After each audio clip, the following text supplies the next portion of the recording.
Hello student, welcome to our new video. Today we will discuss that what is the work of metadata in our HTML5. তো আজকে আমরা জানবো আমাদের HTML5 ডকুমেন্টে যে মেটাডাটাগুলো আমরা দেখি বা ইউজ করি সেই মেটাডাটাগুলোর কাজ কি অ্যাকচুয়ালি। তো চলো আর বেশি দেরি না করে ভিডিওটা শুরু করা যাক। তো আগের দিন আমরা যে পর্যন্ত ভিডিওটা করেছিলাম বা যে কাজটা করেছিলাম তারপর থেকেই আমরা আজকে আবার কাজ শুরু করব। তো আমরা সেই একই প্রজেক্টটা আবার ওপেন করে নেব।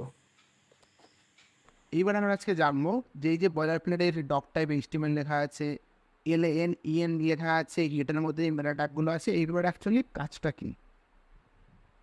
তো দেখো, ডক টাইপ HTML মানে ডক টাইপ মিনস হচ্ছে ডকুমেন্ট HTML, মানে এটা বোঝাচ্ছে যে এই যে তোমাদের যে ডকুমেন্ট বা যে ডকুমেন্টটা আমরা লিখছি, ডকুমেন্টটা কিন্তু HTML এর ডকুমেন্ট। এরপরে আসছে HTML, তারপরে লেখা আছে কি, আচ্ছা তার একটা কাজ করে এটা জুম করে দেখো, এরপরে লেখা আছে কি HTML পাশে লেখা আছে LAN, আর তার মধ্যে লেখা আছে EN। তো LAN মানে হচ্ছে ল্যাঙ্গুয়েজ, যে এই ল্যাঙ্গুয়েজটা মানে যে কোডটা লেখা আছে কোডের ল্যাঙ্গুয়েজটাকে, মানে কী ল্যাঙ্গুয়েজে কোডটা করা হয়েছে। তো LAN মানে ল্যাঙ্গুয়েজ, আর এর ভেতরে EN লেখা আছে, মানে বলা হচ্ছে যে এই যে ল্যাঙ্গুয়েজটা এটা হচ্ছে ইংলিশ ল্যাঙ্গুয়েজ। বোঝা গেল? ENটা হচ্ছে শর্ট ফর্ম, আর ইংলিশ ল্যাঙ্গুয়েজের শর্ট ফর্ম হচ্ছে EN। যেমন আমাদের যদি বলি যে বাংলার জন্য BN আছে, তো এরকম বিভিন্ন ডিফারেন্স নাই। তো এটা হচ্ছে যে ইংলিশ ল্যাঙ্গুয়েজের জন্য শর্ট ফর্ম হচ্ছে EN এর মাধ্যমে এটা বোঝানো হচ্ছে যে এটা হচ্ছে ইংলিশ ল্যাঙ্গুয়েজের ডকুমেন্ট। এরপরে আসে যাচ্ছে হেডের মধ্যে আমাদের কী আছে, যে বেশ কিছু মেটা ট্যাগ আমরা আছে দেখতে পাচ্ছি। এবারে মেটা ট্যাগগুলোর কাজ কী, তো দেখো মেটা ট্যাগটা ম্যানুয়ালি কাজে লাগে SEOর জন্য। আমাদের একটা কাজ করে আমাদের কোন ব্রাউজারে যায়, এবং লিখি হোয়াট ইজ মেটা ট্যাগ। তো এখানে কি বলছে দেখো,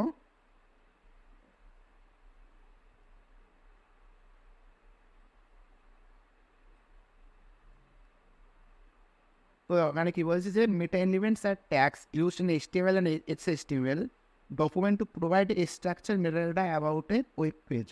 They are part of a web page head section. Multiple meta elements with different attribute can be used on the same page. তো কি বলছে যে মেটা যে এলিমেন্টসটা আছে এটা হচ্ছে আমাদের HTML এর একটা স্ট্রাকচার, ডকুমেন্ট স্ট্রাকচার, যেটা আমাদের লিখতে হয়।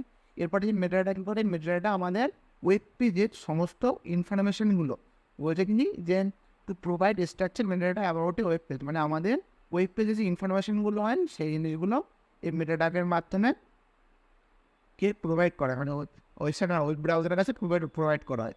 They are part a web page heads section. তো এটা আমাদের একটা ওয়েব পেজ হেডের একটা part. Multiple meta elements that with multiple meta elements with different attribute can be used on the same page. তো এই সেম একটা ওয়েব পেজের ভিতরে মাল্টিপল মেটা ট্যাগ আমরা ইউজ করতে পারি এবং মাল্টিপল মেটা ট্যাগ আমরা ইউজ করতে পারি। তো বোঝা গেল এই মেটা ট্যাগ কী কাজ করে। এই মেটা ট্যাগ আমাদের HTML ডকুমেন্টের ব্যাপারে ইনফরমেশন প্রোভাইড করে ব্রাউজারকে, যে আমাদের HTML ডকুমেন্ট কী কী কাজ করে, যে কী কী কন্টেন্ট আছে আমাদের HTML ডকুমেন্টের মধ্যে, তো সেই জিনিসগুলো ব্রাউজারের কাছে প্রোভাইড করে। ঠিক আছে, তো মেটা ট্যাগ সিম্পলি কাজে লাগে হচ্ছে আমাদের রিসিভ করার জন্য লাগে। এবার আমরা জানবো এই মেটা ট্যাগগুলোর কোনটার কাজ কী।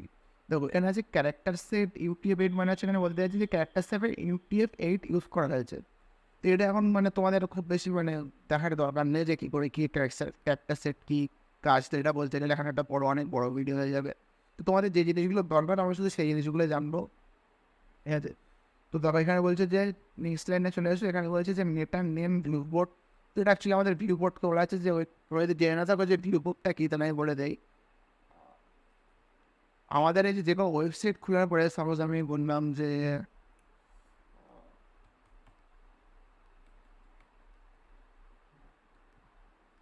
philippine.com লিখে এন্টার মারার পরে যেইটুকু আমাদের চোখের সামনে দেখতে পাচ্ছি, মানে flipkart.com বলে যখন আমরা এন্টার মারলাম তখন ওয়েবসাইটের যতটা অংশ আমাদের চোখের সামনে দেখা যাচ্ছে, তো এই অংশটাকে বলা হয় ওয়েবসাইট ভিউপোর্ট। তো এইখানেও একইভাবে মেটা নেম ভিউপোর্ট মানে হচ্ছে ওই ভিউপোর্টের কথা বলা হচ্ছে। এবার আছে কন্টেন্ট উইথ সমান ডিভাইস উইথ। তো বলা আছে কি যে কন্টেন্টের উইথ যেটা হবে সেটা আমাদের ডিভাইসের যে উইথ হবে সেই উইথ হিসেবেই হবে। তো অ্যাকচুয়ালি রেসপন্সিভের জন্য কাজে লাগে, আমাদের যে ওয়েবসাইটটা তৈরি হবে সেটা রেসপন্সিভ করার জন্য এই জিনিসটা কাজে লাগে। তো এখানে দুটো মেটা ট্যাগ ইউজ করা হয়েছে, এই মেটা ট্যাগ দুটোর কাজকে আমি বললাম। এছাড়া আরও বেশ কিছু মেটা ট্যাগ আমরা ইউজ করতে পারি। তোমরা এখানে একটা কাজ করবো, ইন্টারমিডিয়েট এখানে আরেকটা মেটা ট্যাগ আমরা নিয়ে নেবো। তো নিয়ে নিলাম MITN। তো দেখো এখানে বেশ কিছু আমাদের এই এসইওর জন্য বা আমাদের এই যে ওয়েবসাইটটা সেটা সার্চ পেজে আসার জন্য আমাদের বেশ কিছু মেটা ট্যাগ ইউজ করে, যেমন হচ্ছে আমাদের মেটা ট্যাগের ডেসক্রিপশান, আমাদের ওয়েবসাইটের ডেসক্রিপশান কী হবে সেটা আমরা মেটা ট্যাগের মাধ্যমে দিতে পারি। তারপরে আমাদের কিওয়ার্ডস, আমাদের ওয়েবসাইটে যে কিওয়ার্ড মানে গুগলে কী কী কিওয়ার্ডস দিয়ে সার্চ করলে আমাদের ওয়েবসাইটটা ওখানে শো করাবে, তো এই ক্যারেক্টার বা কিওয়ার্ডসগুলো আমরা কিন্তু মেটা ট্যাগের মাধ্যমে দিতে পারি। তো প্রথমে আমরা জানবো যে ডেসক্রিপশান কী করে দেবো। তো আমরা একটা কাজ করবো, এখানে এসে লিখবো নেমের ভিতরে হবে ডেসক্রিপশান। তো হলো নেমের ভিতরে আমরা ডেসক্রিপশান লিখলাম। এবার বলতে হবে যে আমাদের কন্টেন্টটা কি, মানে আমরা যে কন্টেন্টগুলো লিখছি কন্টেন্টটা কিসের উপরে কন্টেন্টগুলো লিখছি। তারপরে আমরা লিখলাম যে কন্টেন্ট। তো সাপোজ আমরা কী করছি, আমরা ভিডিওটা HTML5 উপরে একটা টিউটোরিয়াল ভিডিও বানাচ্ছি, ঠিক আছে। তাহলে কেউ যদি আমাদের সাপোজ আমরা ইউটিউবে ভিডিওটা আপলোড করবো, ইউটিউবের উপরে একটা এক্সাম্পল দিচ্ছি। তো যদি ইউটিউবে এসে সার্চ করে যে কি HTML5 টিউটোরিয়াল, তাহলে কী হবে, তাহলে অবভিয়াসলি আমাদের এই ভিডিওটা শো করানো উচিত, কারণ আমরা কি ভিডিওটা HTML5 উপরে বানাচ্ছি। তো এইখানে কন্টেন্টের মধ্যে এমন কিছু জিনিস লিখতে হবে, তো যেটা হচ্ছে আমাদের যার উপরে আমাদের এই ওয়েব পেজটা বানানো, ওয়েবসাইটটা বানানো। তো আমি বানাচ্ছি কি, এটা যাতে HTML5 উপরে একটা টিউটোরিয়াল ভিডিও বানাচ্ছি বা টিউটোরিয়াল বানাচ্ছি। তারপরে এখানে কি লিখবো, HTML5 টিউটোরিয়াল, ঠিক আছে। তো তার মানে কি, যখনই গুগল ক্রোমে বা গুগলে গিয়ে যখন সার্চ করবে যে HTML5 টিউটোরিয়াল ভিডিও বা HTML5 বলে যখনই কেউ সার্চ করবে, তখনই কিন্তু আমাদের ওয়েবসাইটটা ওখানে সাজেশনের মধ্যে আগে আসবে। তো এটাই হচ্ছে এই মেটা ট্যাগ দেওয়ার কারণ। এরপর আছে কিওয়ার্ড দেওয়া, যে আমরা কী কী কিওয়ার্ড দিয়ে সার্চ করলে আমাদের ওয়েবসাইটে মানে সার্চ ইঞ্জিন দিয়ে র্যাঙ্ক পাই। তার জন্য আমরা একটা কাজ করবো, মেটা বলে আর একটা ট্যাগ নেবো। তো মেটা বলে আমরা আরেকটা ট্যাগ নিলাম, এর ভিতরে আমরা আবার একইভাবে লিখবো নেম। এবারে কী হবে, এখানে আমাদের হবে কিওয়ার্ড দিতে হবে, যেখানে আমরা লিখবো এখানে কিওয়ার্ড, ঠিক আছে, কিওয়ার্ডস দিয়ে দিলাম। এরপরে একইভাবে এখানে কন্টেন্ট হবে। তো এইবার এখানে আমাদের কন্টেন্টের মধ্যে দিতে হবে যে কী কী কিওয়ার্ডস দিয়ে সার্চ করলে আমাদের ওয়েবসাইটটা র্যাঙ্ক হবে।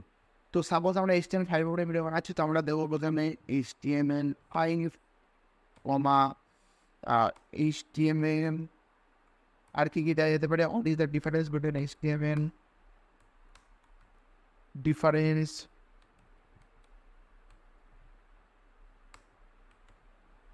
in HTML and HTML5। তো এই সাপোজ আমি 3টে কিওয়ার্ডই দিলাম। তো যখনই কেউ HTML5 বলে বা HTML বলে বা what is the difference between HTML আর HTML5 বলে সার্চ করবে, তখনই তার মানে কী হওয়া উচিত, আমাদের এই ওয়েবসাইটটা শো করা উচিত, ইউজারের কাছে শো করা উচিত, ঠিক আছে। তো এটাই কিন্তু মেটা ট্যাগের কাজ। তো বোঝা গেল যে মেটা ট্যাগগুলো আমাদের কী কাজে লাগে। মেটা ট্যাগগুলো আমাদের SEOর কাজে লাগে। SEO মানে কি, SEO মানে হচ্ছে সার্চ ইঞ্জিন অপটিমাইজেশান, যার মাধ্যমে আমাদের ওয়েবসাইটটা গুগলে র্যাঙ্ক করে। তো এই মেটা ট্যাগগুলো আমরা যতটা পারবো মেটা ট্যাগ ইউজ করবো, কারণ এই মেটা ট্যাগ ইউজ করার মাধ্যমে আমাদের SEO কাজ হবে। আর এইভাবে আমাদের ইউজ করতে হবে। আরও বেশ কিছু মেটা ট্যাগ আছে, যেমন মেটা। তো মেটা নিলাম, এর ভিতরে আবার একটা নেম নিয়ে নিলাম। তো এর ভিতরে আছে রোবটস বলে আর একটা কাজ হয়, সরি আরও ও হবে। তো এটাও কী কাজে লাগে আমি বলছি। অ্যাকচুয়ালি এই মেটাটা একটা কাজে লাগে, আমাদের এই ওয়েব পেজটা গুগলে শো করাবে নাকি শো করাবে না। মানে এর ভিতরে এবার কন্টেন্টের ভিতরে আমরা লিখতে পারি যে নো ইন্ডেক্স, সরি এটা বড় হতে নেবে, no index and no follow.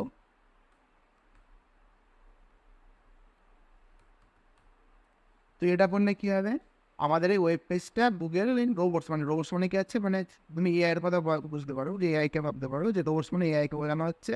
তাহলে কী হবে, যে গুগল কী হবে, আমাদের ইন্ডেক্সটাকে নো ইন্ডেক্স করবে, মানে হচ্ছে আমাদের ইন্ডেক্সটাকে কোনো ইন্ডেক্স করবে না এবং নো ফলো করবে।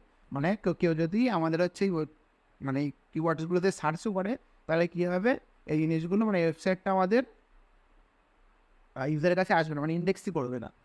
ঠিক আছে, তো এটা হচ্ছে no index and no follow. তো আমরা ম্যানুয়ালি কী করি, আমরা এটা করে রাখি ইন্ডেক্স অ্যান্ড ফলো।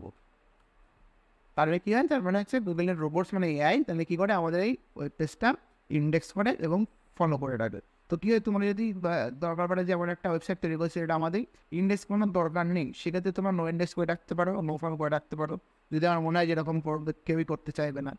তো আর হচ্ছে তোমরা যদি ইন্ডেক্স করতে চাও, তো সেটা হচ্ছে ইন্ডেক্স করবে আর ওটা ফলো করে রাখবে। তো এটাই ছিল বেশ কিছু মেটাট্যাগের কাজ, যেইগুলো আমরা ইউজ করে আমাদের ওয়েবসাইটটা গুগলে রান করাতে পারি। তো আজকের ভিডিওটা ছিল এই পর্যন্তই।